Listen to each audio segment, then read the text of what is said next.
از 12 تا 21 مای سال 2015 در حدود جمهوری تاجیکستان در دایره سازمان عهدنامه امنیت دست جمعی و در اساس نقشه تصدیق نموده سران کشورهای سازمان مذکور در حدود جمهوری تاجیکستان سنجش آمادگی جزو تام‌های قواهای مشترک واکنش فوری سازمان مذکور وابسته به اجرای وظیفه‌های جنگی گذرانیده می شود. باید ذکر نمود که برای سنجش آمادگی و تجدید گروه بندی قشرها گروه‌های عملیاتی وزارت‌های مدافع کشورهای اعضای سازمان عهدنامه امنیت دست جمعی و هیئت فرماندهی تعداد نیروهای معین شده جمهوری‌های ارمنستان، بلاروس، قزاقستان، قرقیزستان،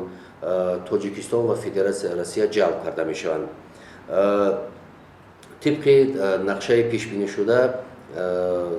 گوییم که تعداد معین تجدید گروه بندی نیروهای سازمان عهدنامه امنیت دست جمعی طریق هواپیما، آویاسیای نقلیاتی همزمان با راهپیمایی مرشی عبور مرز میکنند و البته آنها با خود تعداد معینی که با عسکرایی که معین شده است، یارق اسلحه، لوازمات جنگی و دیگر گوییم که تکنیک‌های ضروری را وارد می‌سازند. این بار اول است در حدود تاجیکستان چنین یک گوییم که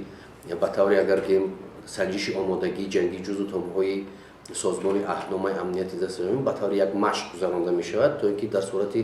تهدید خطر به دولت تا اینکه همین جزو تام‌ها وظیفه‌های جنگی خود را اجرا کرده توانند. از همین لحاظ این طبق بانگ خطر ناگهانی جریان می‌گیرد. الکی شروع کرده شده است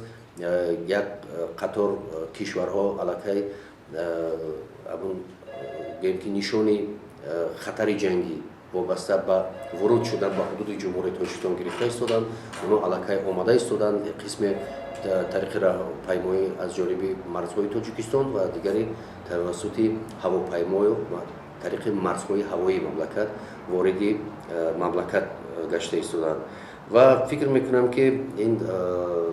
وابسته به نتیجه های برگزاری همین مشق‌ها یا خود سنجش آمادگی جزو تام‌ها در مشق‌های حرب میدان ولایت خپلان نشست مطبوعاتی دایر می‌گردد که دایر به نتیجه های راهبران مشق‌ها